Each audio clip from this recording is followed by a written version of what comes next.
రోజు దీపం పెడుతున్నాము. కానీ లైఫ్‌లో ఎటువంటి చేంజెస్‌ని మేము చూడట్లేదు. ఎటువంటి షిఫ్ట్‌ని మేము చూడలేదు అనుకున్న వాళ్ళు పవర్‌ఫుల్ రెమెడీ. దీపం పెట్టేటప్పుడు ఓం శ్రీ లక్ష్మీ నారాయణాయ నమః అని చెప్తూ, ఓం శ్రీం శ్రీం అని చెప్తూ దీపం వెలిగించాక, దీపంలో రైస్ పార్టికల్స్ వేసామనుకోండి, బియ్యపు గింజలు ఏసామనుకోండి, డివైన్ ప్రెజెన్స్ అంటే డివైన్ పవర్‌ని ఆకర్షించొచ్చు. అలానే బ్లాక్ పెప్పర్, మిరియాలు గాని, లవంగాలు గాని యాడ్ చేస్తే అప్పులు తొలగిపోతాయి. ఫైనాన్షియల్ బ్లాక్స్ క్లియర్ అయితాయి.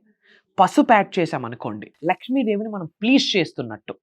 అలానే నల్ల నువ్వులు, బ్లాక్ సీసామ్ యాడ్ చేసామనుకోండి, ఈ చెడు ప్రయత్నాలు, నెగెటివ్ ఎనర్జీస్ యొక్క ప్రభావితం ఎక్కువగా ఉండదు. అండ్ లక్ష్మీనారాయణుడి స్వరూపం, దీపం పరబ్రహ్మజ్యోతి అంటాము. ఒత్తులు 2 పెట్టాలి లక్ష్మీనారాయణ స్వరూపాలు కాబట్టి. రోజు దీపం పెట్టడం ద్వారా ఆ ఫ్లేమ్, ఆ అగ్ని జ్వాలలో 7 ఫ్రీక్వెన్సీ, 10 ఫ్రీక్వెన్సీ ఉంటుంది. మేనిఫెస్టేషన్‌కి పవర్‌ఫుల్ మైండ్ సెట్‌ని క్రియేట్ చేసి పెడుతుంది ఆ ఫ్లేమ్. సో రోజు దీపం పెట్టండి. ఇంట్లో అద్భుతాలను చూస్తారు. వీలైనంత మందికి షేర్ చేయండి. కామెంట్స్‌లో టైప్ చేయండి జై శ్రీరామ్ అని. జై హింద్.